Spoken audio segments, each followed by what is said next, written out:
आविषाची आशा गळगिळी मासा, आविषाची आशा गळगिळी मासा, फुटून या घसा मरण पावे. मरणाचे वेळी करी तळमळ, आठवी कृपाळती वेळी. अंतकाळी ज्याच्या नाम आले मुखा, अंतकाळी ज्याच्या नाम आले मुखा, तुका म्हणे सुखा पार नाही. मरणाचे वेळी करी तळमळ, आठवी कृपाळ ती वेळी. विठाल विठाल विठाल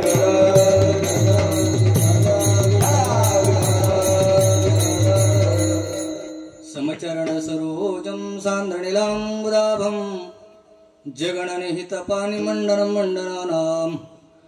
तरुण तुलसी माला कंधरं कंजनेत्रं, सदय धवलहासं विठ्ठलं चिंतयामि. विभुं वेणुनादं चरन्तं दुरन्तं, स्वयं लीलया गोपवेशं दधानं. गवामृन्दकानन्दनं चारुहासं, परब्रह्मलिंगं भजे पांडुरंगं. पांडुरंगा करू प्रथम नमन, दुसरे चरण संताचिया. त्यांच्या कृपादाने कथेचा विस्तारू, बाबाजी सद्गुरु दास तुका. अतुलित बलधामं हेमशैलाभदेहं, धनुजवकृशानं ज्ञानिनाम् अग्रगण्यं. सकल गुणनिधानं वानराणामधीशं, रघुपति प्रिय भक्तं वात जातं नमामि. द्वैताद्वैत समन्वयैक जननी, ज्ञानस्य ज्ञानेश्वरी. भक्ति ज्ञान प्रदायिनी, निज जनान् ज्ञानामृतं पायिनी. भक्ति ज्ञानयुतं ह्येन कथितं, शास्त्रं विवेकप्रदं. वन्दे तं करुणाकरं प्रभुवरं, श्री संत ज्ञानेश्वरं. नमो ज्ञानेश्वरा, नमो ज्ञानेश्वरा, नमो ज्ञानेश्वरा, नमो ज्ञानेश्वरा, नमो ज्ञानेश्वरा, नमो ज्ञानेश्वरा, नमो ज्ञानेश्वरा. योवृत्ति उदारा सोपादेवा, मुक्ताबाई नमो त्रिभुवन बाबा, मुक्ताबाई नमो त्रिभुवन बाबा, मुक्ताबाई नमो त्रिभुवन बाबा, मुक्ताबाई नमो त्रिभुवन बाबा. आर्यत्रया जननी देवांची, देवांची, आर्यत्रया जननी देवांची. नमो ज्ञानेश्वरा, नमो ज्ञानेश्वरा, निवृत्ती उदारा सोपान देवा. मुक्ताबाई नमो त्रिभुवन पावन, आद्यत्रय जननी देवाची. जयांचे केलिया स्मरण, होय सकल विद्याचे अधिकरण. तेची बंधू श्रीचरण श्री गुरूंचे. जयाचे आठवे, शब्दसृष्टी अंगवे. सारस्वत आगवे जिव्हेसिये, वक्तृत्व गोडपणे. अमृता ते पारुख म्हणे, रस होती ओळंगणे अक्षरासी. श्री गुरूंचे पाय, जय हृदय गिबसोनी ठाय. तै एवढे भाग्य होय उन्मिषासी. ते नमस्कारोनी आता मस्तक हे पायावरी. या वार करी संताच्या विठाला विठाला विठाला विठाला विठाला.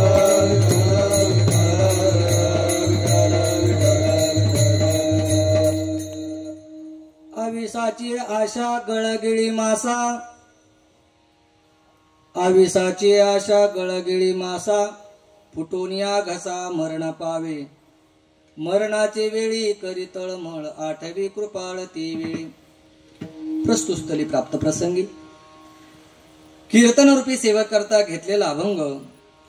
जगद्गुरु जगद्वंदनीय श्रीमंतासे संत श्रेष्ठ, ज्ञानाचा सागर, भक्तीचा आगर, वैराग्याचे शिखर असणारे श्रीमंत, ज्ञानवंत, कृपावंत ज्या संताच्या अभंगवाणीला वारकरी संप्रदायाच्या दृष्टीनं किंबहुना वारकरी संप्रदायाच्या विचारानं सूर्याची प्रखरता, चंद्राची शीतलता, अग्नीची दिव्यता, वेद मंत्राची पवित्रता, गंगेची सुचरता, आईची वात्सल्यता अशी उपमा दिली आहे. असे देवमान्य संत, संतमान्य संत, जगदमान्य संत, संत सम्राट विश्ववंद्य जगद्गुरु तुकाराम महाराजांचा अभंग आहे. या अभंगातून तुकोबराय जीवाला एक सोपा सल्ला सांगतात. ज्याला सुखाचा पत्ता पाहिजे, ज्याला सुखाला प्राप्त व्हायचंय, त्याच्यासाठी एक सोपं साधन तुकोबराय सांगतात की जर सुख हवा आहे ना तर तुम्हाला त्या नामाची गरज आहे. त्या परमात्म्याचं नाव तुमच्या मुखाला आलं, पण कधी यायला पाहिजे? आयुष्यभर रामकृष्ण हरी, रामकृष्ण हरी, रामकृष्ण हरी म्हणतात सर्व, पण मरते वेळी वासनेमध्ये गुंततात. म्हणून मरते समय ज्याच्या मुखाला नाम येतं, कोणतंही असो, तुम्हाला जी दैवत आवडतंय त्या देवतेचं तुमच्या मुखाला नाव आलं रे आलं, आल्यानंतर होतं काय? तुका म्हणे सुका पार नाही. कारण मनुष्याचं मरण या अभंगातून सांगितलंय. कशा पद्धतीनं? माशाच्या पद्धतीनं. जसा मासा. अभंग काय अवघड नाही, अभंग सोपा आहे. आविसाची आशा गळ गिळी मासा फुटून या घसा मरण पावे, मरणाचे वेळी करी तळमळ, आठवी कृपाळ ती वेळी, अंतकाळी ज्याच्या नाम आले मुका तुका म्हणे सुका पारणे. तुकोबराय म्हणतात मरते समय, देह सोडते समय, देह टाकते समयी जेव्हा आपण त्या देवाचं नाव घेतो तेव्हा त्या सुखरूप असणाऱ्या परमात्म्याचे आपलं ऐक्य होतं. कशा पद्धतीने? पण मरते वेळेस किती वेदना आहेत, आणि मरते वेळेस कशा पद्धतीने नाव घेतलं पाहिजे ते माशाप्रमाणे. आविसाची आशा पहा की एखादा मासे धरणारा, तुम्हाला माहित आहे मासे धरणारे पाहिलेला असेल तुम्ही. मासे धरणारा काय करतो? काय करतो? पकवात घेतो, टाळ घेतो, विना घेतो आणि नदीवर जातो मासे धरतो. बरोबर का? नाही. तो मासे धरणारा त्या नदीवर जातो आणि नदीवर गेल्यानंतर बोटेत बसतो, बोटेत मध्ये जातो किंवा कडीला थांबतो. हा आपला बोटेत गेलेला समजा. बोटेत गेल्यानंतर तो काय करतो? एक आकडा करतो. आकडा काय करतो? आकडा असा आकडा असतो आणि त्या आकड्याला, त्या माशाला आमिष म्हणून वाळा लावतो. वाळा, त्याचं नाव आविष. आविषाची आशा वाळा कशाला लावतो? तुम्ही बोलत चला, तुम्ही बोलले तर कीर्तन किती वेळ? अर्धा तास. पण अभंग तुम्हाला पुरेपूर कळून जाईल. त्या आकड्याला तो वाळा लावतो. आता मी पण वाळा पाहिला नाही, फक्त तुकोबराय सांगतात शब्द ज्ञान आहे. खरोखर मी पण पाहिलेलं नाही बरं का. तुम्ही म्हणा तुम्हाला कसं काय माहित मासे धरतात काय, तसा विषय नाही. आकडा त्याला वाळा लावतात आणि तो मासे धरणारा कशा सोडतो? पाण्यात सोडतो तो आकडा बरं का. आणि आकडा त्या पाण्यात सोडला रे सोडला, त्या वाळ्याला भुलून मासा काय करतो? त्या आकड्याकडे धावत येतो. पण त्याला माहित नसतं त्या वाळ्यामध्ये सुद्धा आकडा गुंतलेला आहे. म्हणून त्या आशेनं मासा त्या आकड्याला धरतो आणि धरल्यानंतर होतं काय? फुटून या घसा मरण पावे. वाळा खाल्ला रे खाळवा, पण वाळ्याच्या आत असलेला आकडा त्या माशाच्या कशात गुंततो? गळ्यात घुसतो आणि एवढा जाम गुंततो की जोपर्यंत तो मासे धरणारा त्याला वर घेत नाही, हाताने काढत नाही, तोपर्यंत मासा निघत नाही. याचं नाम आशा. फक्त त्या वाळ्याच्या आशेनं तो भुलला आणि त्या आकड्याचा शिकार झाला. तो आकडा त्याच्या नरड्यामध्ये गुंतला. म्हणून तुकोबराय म्हणतात आविसाची आशा गळ गिळी मासा फुटून या घसा मरण पावे. मरण मरला, मेला जातो पुन्हा. पण ऐका, त्याच्याही पुढची स्थिती तुकोबराय सांगतात. जेव्हा मासा त्या आकड्यामध्ये गुंततो त्यावेळेस तो मासा असं म्हणत नाही की जाऊ द्या, माझी पत्नी आहे, माझे बंधू आहेत, माझे मुलं आहेत, ते मला सोडतील. म्हणतो मासा. आपण नाही सांगत, मासा सांगतोय मी, आपलं वेगळं आहे. मासा त्यावेळेस काय करतो, मरणाच्या वेळी करी तळमळ, तळमळ करतो. कधी मला कोणतरी सोडील, कसा मी सुटेल, कशातून, त्या आकड्यातून. पहा बरं का, तसा हा आकडा आपल्या माग लागलाय. परम आपलं संसार रूपी आकडा, हे संसार रूपी आकडाच आहे. आणि त्या आकड्यात आपण चांगलीच गुंतलेलो आहोत. म्हणून तसा त्या मासा त्या आकड्यात गुंतल्यानंतर तळमळ करतो, कधी मी सुटेल, कधी मी सुटेल. पाठीमागं ऊन येत आहे दादा भाऊ, समोर या ना दर्शक. या, काय नाही, तुमचेच महाराज आहेत, मी तुम्हाला काय विचारत, या समोर, या या या. आले बर का. काय काही उठतच नाही महाराज. महाराज काय म्हणून पण उठणार. बर. मरणाच्या वेळी करी तळमळ. मासा त्या आकड्यातून सुटण्याचा प्रयत्न करतो. एवढा काय वेदांत नाही त्या अभंगात तुम्हाला सांगायला, म्हणजे असा तुम्हाला कळेल असा अभंग आहे. तळमळ करतो. आणि तळमळ करत असताना कुणाची आठवण काढतो, आठवी कृपाळ ते वेळी. जो कृपाळ आहे, जो भगवान परमात्मा, त्याची कशीही भक्ती करा तरी तो त्या भक्ताचं संकट निवारण करण्याकरता पळत येतो, धावत येतो. असा कृपाळ, त्याचं तो चिंतन करतो. कोण, मासा चिंतन करतो आणि आपला जीव, आपला देह सोडतो, टाकतो. तद्वत त्या पद्धतीने तुकोबराय म्हणतात, आपणही हा संसारामध्ये आहोत.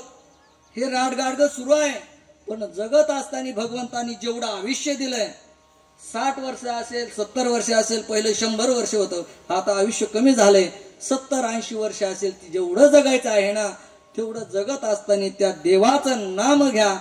तर आयुष्यभर नाम घेतल्यानंतर होईल काय, मरते समय, देह टाकते समय ते नाम तुमच्या मुखाला येईल. आणि ते नाम मुखाला आल्यानंतर त्याचा परिणाम असा होईल, तुका म्हणे सुखा पार नाही. त्या सुखाला पारावर राहणार नाही. सुख म्हणजे दुसरं तिसरं कोणी नसून भगवान परमात्मा आहे. तो भगवान परमात्मा तुम्हाला भेटेल. म्हणून तुम्ही नाम घ्या असा आग्रह तुकोबराय करतात. विठाल विठाल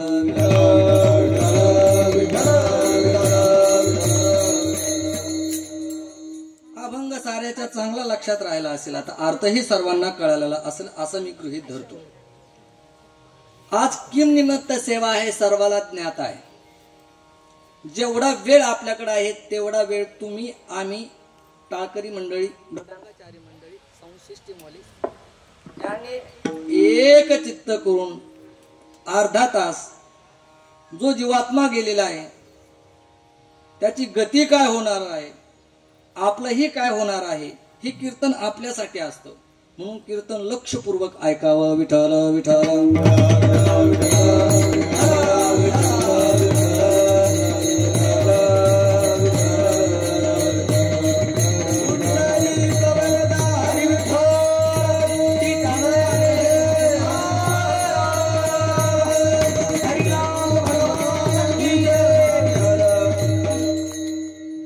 निमित्त सेवा हे सर्वाला ज्ञात आहे.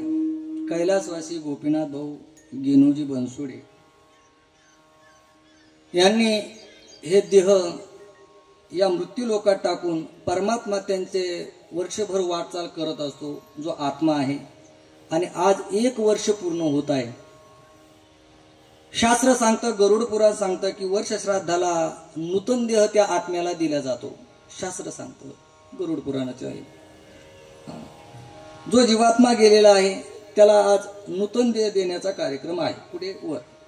परंतु वर्षभर त्यानं केलं काय, कशा पद्धतीने प्रवास झालेला आहे सर्व तुम्हाला ज्ञात आहे. हा परिवार मोठा परिवार आहे.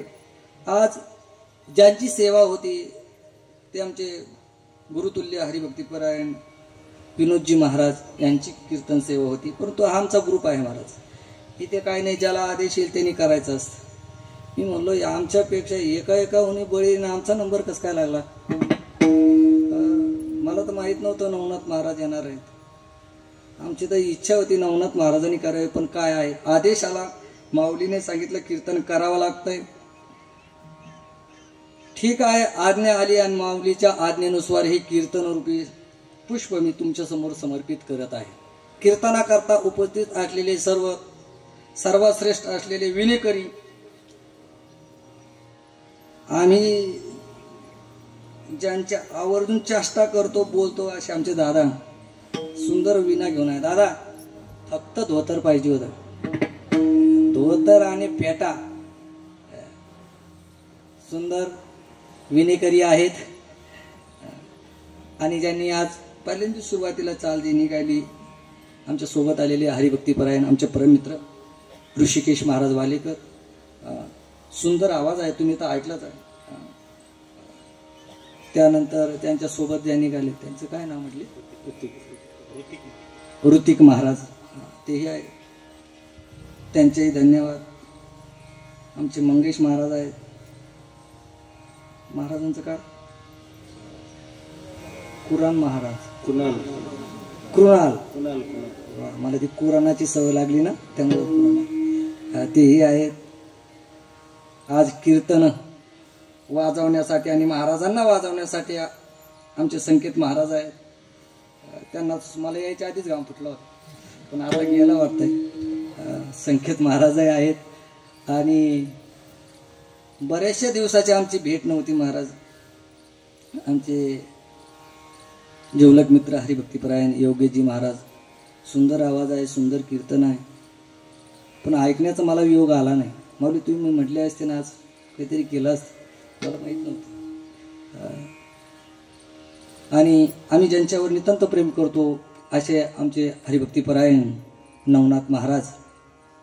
गोड स्वभाव, जसा स्वभाव तसं चरित्र, तसं महाराज जसं आहे तसं आम्ही त्यांच्याकडे पाहून आम्हीही वर्तन करतो बरं का.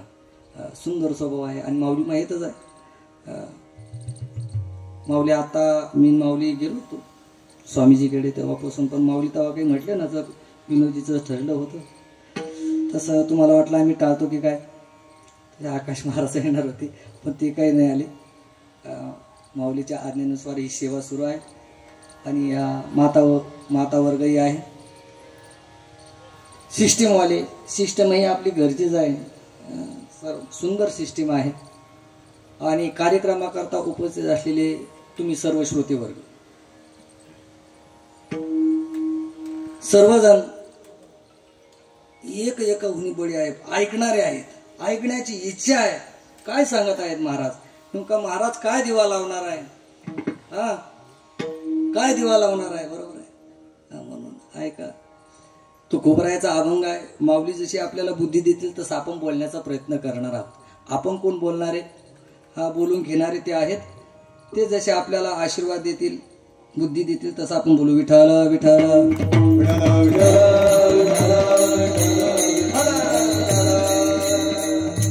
सेवा अगदी थोड्या वेळ करायची आहे. बरोबर 11:15 आपण पुष्पवृष्टी करणार आहोत.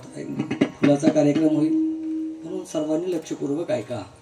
अभंग तुकोबरायचा आहे आणि वर्ष श्राद्धाच्या निमित्ताने अभंग घेतलेला आहे. वर्ष श्राद्ध का करावं? वर्ष श्राद्ध म्हणजे काय?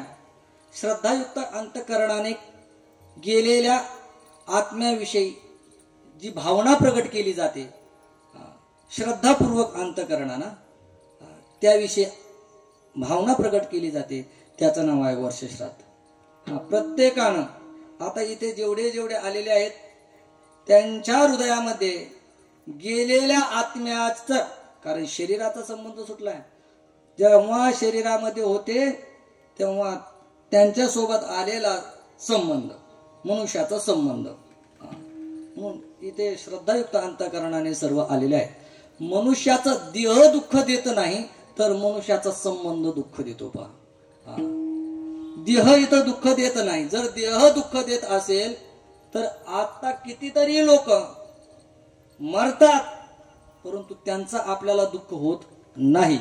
परंतु ज्या देहाशी आपला संबंध आलेला आहे, ज्या देहाचा आपला काहीतरी संबंध आलेला आहे आणि तो देह जो व्यक्ती सोडतो आणि आपल्याला कळालं की अमुक माणूस गेला, आपल्याला दुःख होतं. मला सांगा, दुःख कोणी दिलं? शरीराने दिलं की संबंधाने दिलं? संबंध दुःख देतात. म्हणून संबंध आपला त्यांच्याशी आला होता. म्हणून सर्वांनी सर्व इथे श्रद्धायुक्त अंतकरणाने आदरांजली वाहण्यासाठी इथे आलेले आहात. आज वर्ष श्राद्ध आहे आणि या वर्ष श्राद्धानिमित्त हे कीर्तन आहे. का कीर्तन करावं, का प्रवचन वर्ष श्राद्धाला करावं, दशक्रिया विधीला करावं, का बरं, काय परंपरा आहे? हे कीर्तन गेलेल्या व्यक्तीसाठी कीर्तन नाही. माझं वाक्य लिहून घ्या. मनुष्य गेला आणि त्याच्या निमित्त हे कीर्तन केलं आणि त्याला पवित्र करू, चुकीचं आहे. आत्मा पवित्रच आहे. तुम्ही त्या आत्म्याला पवित्र करणार आहे का? नाही हो. परंतु आता जे आहेत ना, जे जाणारे आहेत त्यांच्यासाठी हा उपदेश आहे. पुढचा गेलाय, तुला पण जायचंय, लक्षात राहू दे. म्हणून हे कीर्तन आहे. म्हणून कीर्तन आपल्यासाठी आहे. म्हणून हे हरि कीर्तन आहे. हरि कीर्तन वर्ष श्राद्धाच्या निमित्त केलं जातं. त्याचं दुसरं एक कारण आहे. शास्त्राने 48 प्रकारचे पिंडदान सांगितले. किती प्रकारचे? 48 प्रकारचे पिंडदान सांगितलेले आहे. आणि 48 प्रकारचे पिंडदान आपल्याच्यानी घालणं होत नाही. सहजासहजी घातले तर आपण 15, 16, 17 असे घालू शकतो. परंतु 48 प्रकारचे पिंडदान आपल्याच्यानी घातल्या जात नाही, पुराण सांगतात. मग 48 प्रकारचे पिंडदान कोणते? ऐका, मी सांगतो. विठ्ठल विठ्ठल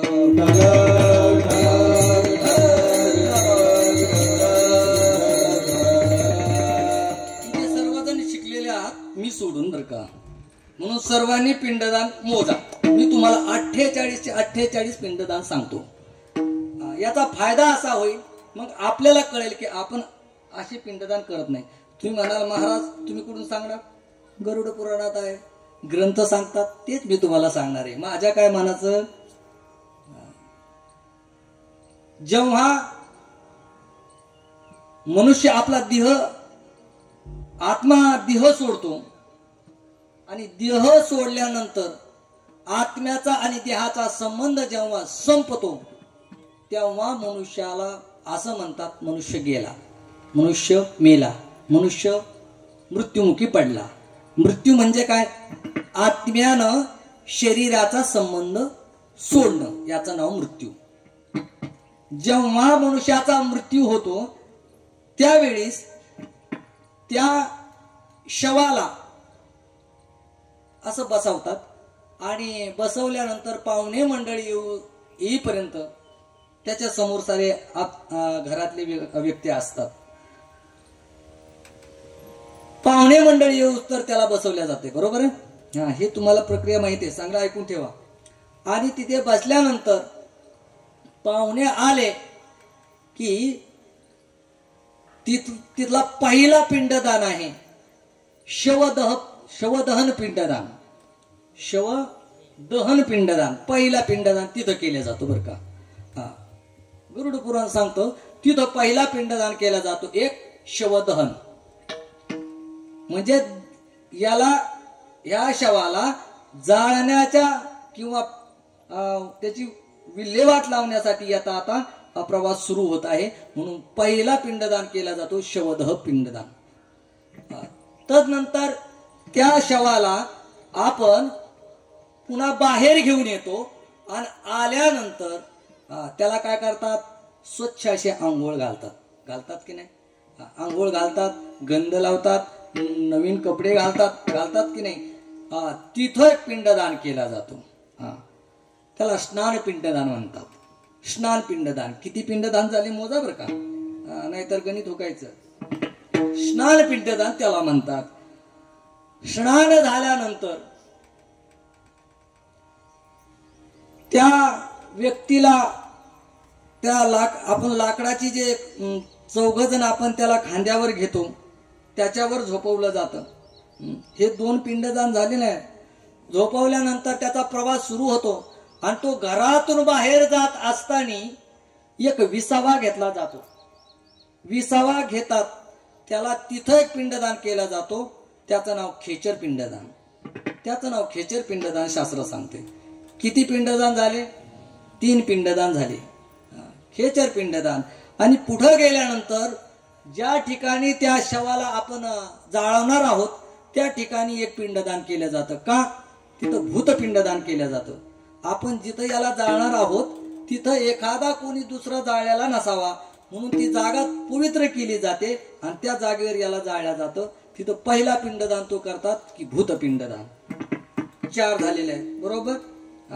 पुन्हा अग्निडाग देण्याच्या आधी जेव्हा आपण वर ठेवतो तेव्हा तिथं एक पिंडदान केलं जातं, शवदहन पिंडदान. पहिला इथं शवदान, तिथं शवदहन. पहिला शवदान आहे बर का, आणि हा शवदहन. म्हणजे असे 5 पिंडदान झालेले बरोबर आहे. 5 जेव्हा चितेवर आपण टाकतो तेव्हा शवदहन आणि इकडे शवदान असे 5 पिंडदान झाले. बर, आता आलोय कुठं? त्या आपण प्रेत आत्म्याला जाण्यापर्यंत आलेला. विठ्ठल विठ्ठल विठ्ठल.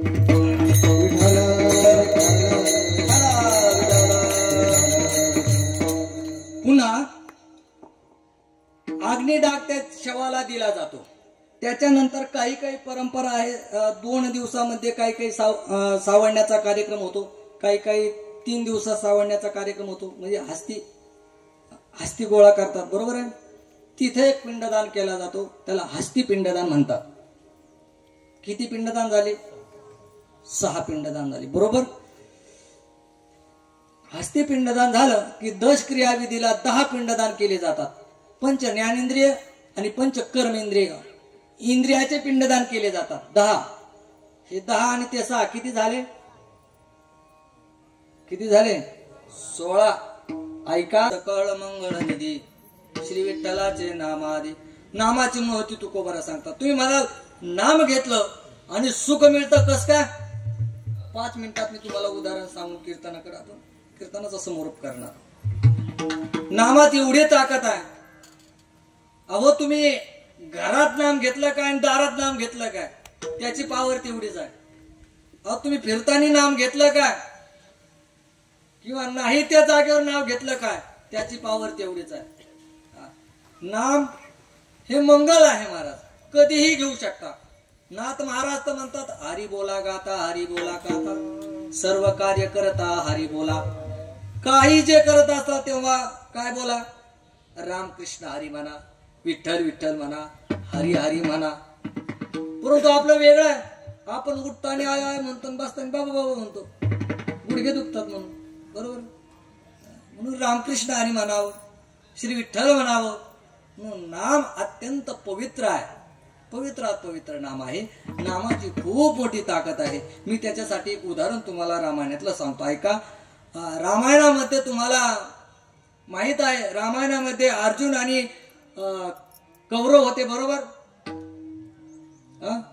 जागे म्हणजे जागे काहीला तर कळानाच काय चाललंय. रामायणामध्ये कोण होतं? प्रभू रामचंद्र होते बरोबर. रावण माहित आहे ना महाराज. रावण एवढा पापी. प्रभू रामचंद्राचं नाव जरी ऐकलं ते घेत होते का? नव्हते. परंतु महादेवाची भक्ती करत होते. आता त्यांचा तो आलेला शाप होता. एक विरोधाभास भक्ती करायची ती वेगळा आहे. परंतु नाम एवढं श्रेष्ठ आहे. श्रीराम प्रभूचं नाव घेतलं की जड दगड सुद्धा तारत होते महाराज. जड दगड. अयोध्येकडं जेव्हा श्रीराम प्रभू चालले होते तेव्हा समुद्रावर श्रीराम प्रभूंनी सेतू बांधला. कशाचा? पोस्टाचा. कशाचा? दगडाचा बांधला. तिथं गेल्यानंतर महाराज एका दगडावर रा आणि एका दगडावर म असं नाव लिहिलं जायचं आणि 2 दगड एकत्र येऊन महाराज सेतू बांधला जात होता. रा ज्या दगडावर आहे तो राला परत भेटत नव्हता दगड, तो मलाच येऊन भेटायचा. बरोबर का? तसा सेतू बांधला कोणी? प्रभू रामचंद्राने. बांधल्यानंतर महाराज अशक्य असलेली गोष्ट रामाने पूर्ण केली. अशक्य. समुद्रावर कोणी सेतू बांधू शकेल नाही हो. पाण्यावर दगड तरंगतील का? आपलं सामर्थ्य नाही. पण रामाने ते पूर्ण केलं. आणि हे ऐकलं महाराज लंकेत त्या राक्षसाने ऐकलं आणि राक्षसाला असं वाटलं अहो आपला स्वामी, आपले स्वामी रावण ज्या रामाला नाव ठेवत होते, वनवासी वनवासी म्हणत होते, ते वनवासी राम अशक्य गोष्ट असलेली समुद्रावर सेतू बांधून आलेत. समुद्रावर सेतू बांधून आलेत. आता आपलं काही खरं दिसत नाही म्हणून राक्षस पळायला लागले महाराज. राक्षस घाबरले. राक्षसातलं काय करावं, लंका सोडून पळून जावं, पळायला लागले महाराज राक्षस. पण ऐका, हे पाहिलं रावणानं. रावणाने विचार केला, जर आपण आता राक्षसाला जर धीर दिला नाही तर आपल्या बाजूने लढण्यासाठी कोणी राहणार नाही महाराज. काहीतरी करावं लागेल. रावण बाहेर आला. राक्षसाला सांगितलं, अरे राक्षस हो, पळू नका. ऐका, कुठं जाता पळून? अहो, त्या रामानं समुद्रावर सेतू बांधलाय. अशक्य असलेली गोष्ट शक्य केली. तू आम्हाला इथे येऊन मारू शकत नाही का? राक्षसाने सांगितलं. रावणाने सांगितलं, जरा विचार करा, त्यांनी समुद्रावर सेतू बांधलाय, यात काय नवल आहे? त्यात काय? तो तर मी पर करील. मी पण दगड समुद्रावर टाकतो आणि तरंगतो. राक्षसाला वाटलं, ठीक आहे ना, जर आपले स्वामी समुद्रामध्ये दगड टाकून जर तरंगत असतील तर रामाने केले, यात काय नवल? राक्षसाला ठीक आहे. राक्षसाने सांगितलं, चला मग दाखवा आम्हाला दगड तरंगतात का पाहू. मग राक्षसाने म्हटल्यानंतर रावण, राक्षस आणि त्यांची धर्मपत्नी कोण, मंडोदरी, सर्वजण महाराज त्या समुद्राच्या काठी गेले. तिथं गेल्यानंतर रावणाने काय केलं, यांना धीर यावा म्हणून एक असा एवढा मोठा दगड उचलला. असा दगड घेतला, त्या दगडाकडे पाहिलं, डोळे लावले आणि मनात काहीतरी पुटपुटला. आणि पुटपुटल्यानंतर तो दगड घेतला आणि पाण्यात टाकला. असाच पडला तो. पाण्यात पडल्यानंतर महाराज दगड बुडाला नाही, दगड तरंगला महाराज. रावणाने पाण्यात दगड टाकला आणि दगड पाण्यात तरंगला महाराज. राक्षसाने हे पाहिलं, एवढा आनंद झाला महाराज. त्यांना वाटलं, रामाने समुद्र सेतू बांधला, यात काय नवल, आमच्या प्रभूने सुद्धा दगड तरंगला पाण्यावर, आता आम्ही घाबरत नाही. कोण म्हणतंय? राक्षस म्हणायला लागले. पण रावणाला माहित होतं काय झालं. रावणाने त्यांना धीर दिला. राक्षस तिथून निघून गेले. पण रावण आपल्या कक्षाकडे यायला लागला. धर्मपत्नी ही सोबत होती. धर्मपत्नीला माहित होतं आपले स्वामी दगड तरंगू शकत नाही, कारण पत्नीला माहित असतं आपले पती कसे आहेत. बरोबर, कोणाला माहित असू का नसू, पण धर्मपत्नीला सर्व काही माहिती असतं. मंडोदरीने सांगितले, हे होऊच शकत नाही. तिथंच विचारायला लागली, का हो धनी? म्हणे, दगड तर तुम्ही तरंगू शकत नाही, तरंगला कस काय? रावणाने सांगितलं, थांबची, घरी गेले सांगतो. लोकात कशाला झाकली 1.25 लाखाची. रावण आणि मंडोदरी लंकेत गेले आणि गेल्यानंतर महाराज मंडोदरीने गेले हट्टच सांगाच. श्री हट्ट, बाल हट्ट, श्री हट्ट, राज हट्ट. काय करायला लागतात? पूर्ववेश लागतात. ऐकून येत काय मी ठेवला. मंडोदरीने विचारलं आणि रावणाने सांगितलं, अगं राहू दे म्हणे, काय करायचं तुला ऐकून? ती म्हणणार, मला सांगावंच लागेल, सांगा. मग शेवटी असं म्हटल्यानंतर महाराज रावणाने सांगितलं, मंडोदरी ऐक, मी काय केलं, मी लंकेमध्ये पाहिलं, सारे राक्षस घाबरायला लागले, सारे पळून जायला लागले. जर हे पळून गेले असते तर आपली लंका कोणी सुरक्षित ठेवली असती का नाही?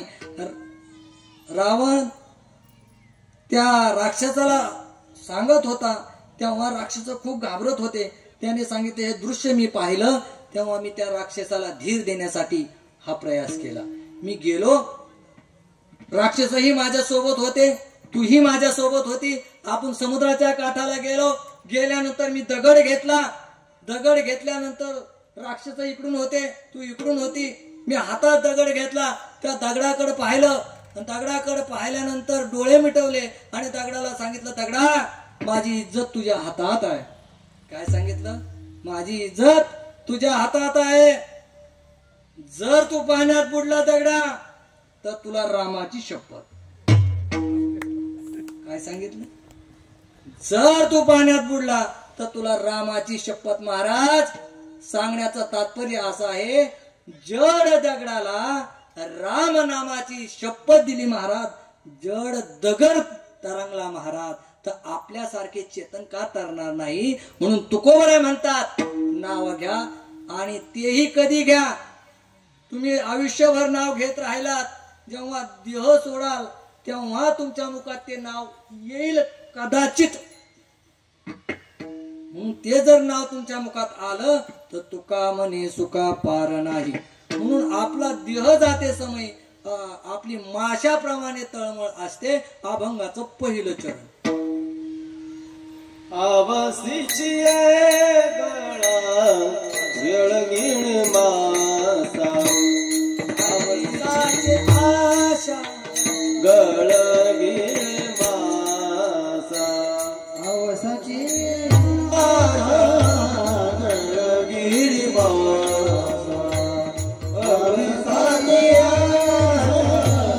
गळगीण मासा, फुटुनिया घसा मरण पावे, फुटुनिया घसा मरण पावे, करी तळमळ मरणाचे वेळी, करी तळमळ फुटुनिया घसा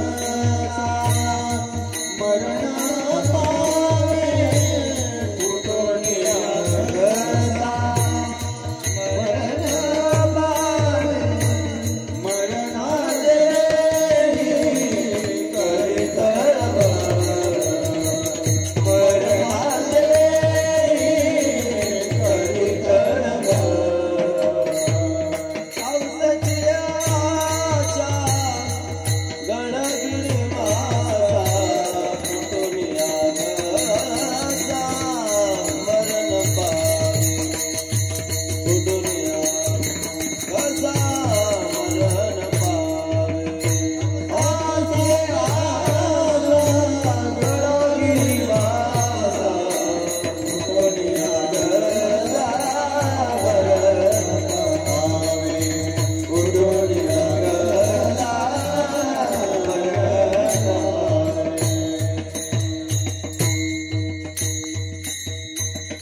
म्हणून तुकोबाराय सांगतात, त्या माशाप्रमाणे तळमळ करून कमीत कमी आपल्या मुखामध्ये नाव आलं पाहिजे.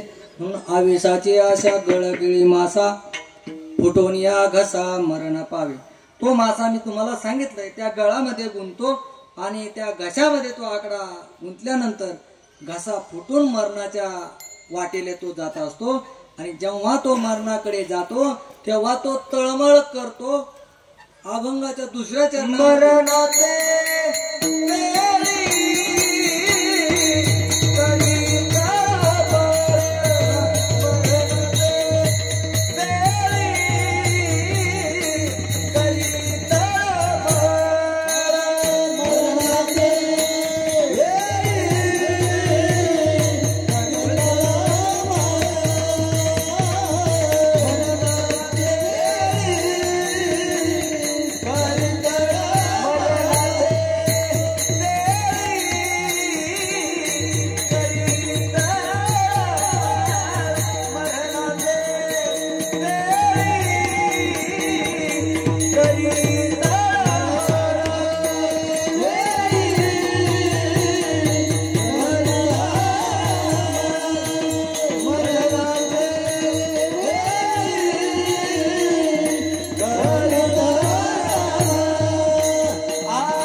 तुकोबरा सांगतात त्या माशाची तळमळ. मरणाचे वेळी करी तळमळ, आठवी कृपाळ ती वेळी. जसं तो मासा मरते समय त्या भगवंताचं नामचिंतन करतो, भगवंताला आठवतो, तद्वत त्या पद्धतीने आपलं जीवन असावं.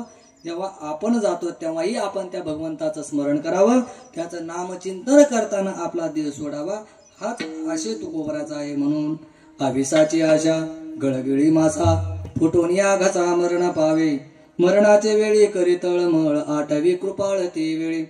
अंतकाळी ज्याच्या नाम आले मुखा, तुका म्हणे सुका पार नाही. मरणाचे वेळी करी तळमळ, आठवी कृपाळ ती वेळी. ज्ञानेश्वर माऊली ज्ञानराज माऊली, ज्ञानेश्वर माऊली, ज्ञानराज माऊली, ज्ञानेश्वर माऊली, ज्ञानराज माऊली, ज्ञानेश्वर माऊली, ज्ञानराज माऊली, ज्ञानेश्वर माऊली.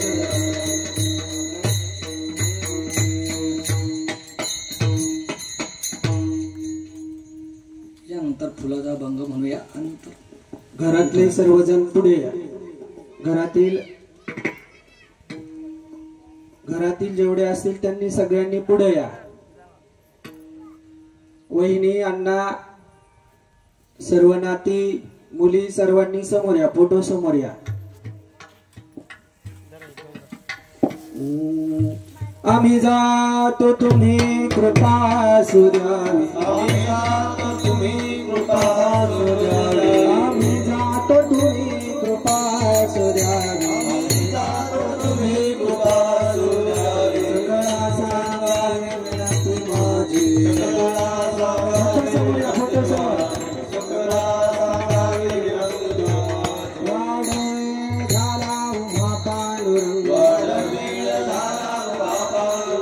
वाडवे झाला उभा पांडुरंग, वाडवे झाला उभा पांडुरंग, वैकुंठा श्रीरंग बोलावितो,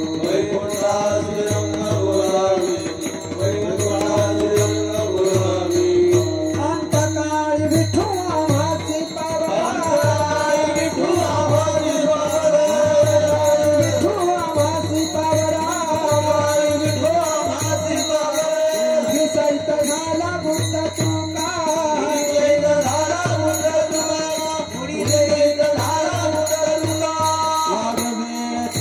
उभा पांडुरंग, वाडवे झाला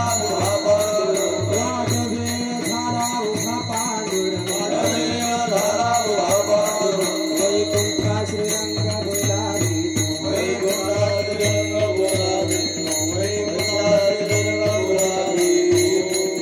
कुंडली कवरदार विठ्ठल श्री ज्ञानदेव तुकाराम, पंढरीनाथ भगवान की जय, माऊली ज्ञानेश्वर महाराज की जय. विठ्ठल जय जय.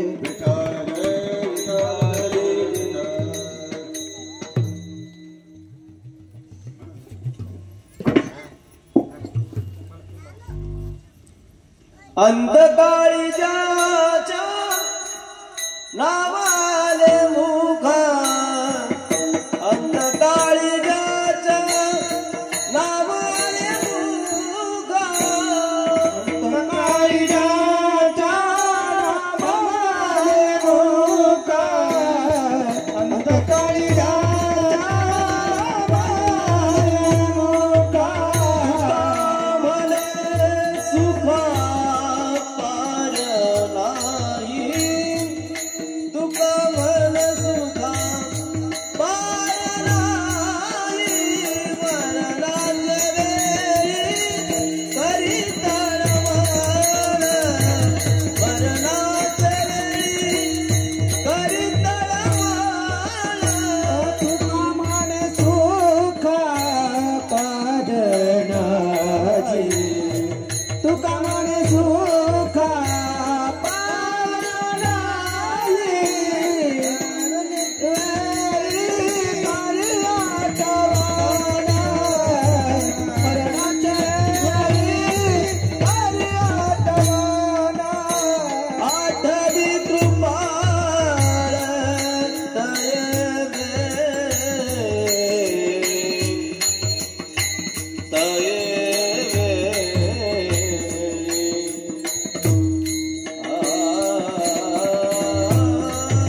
आ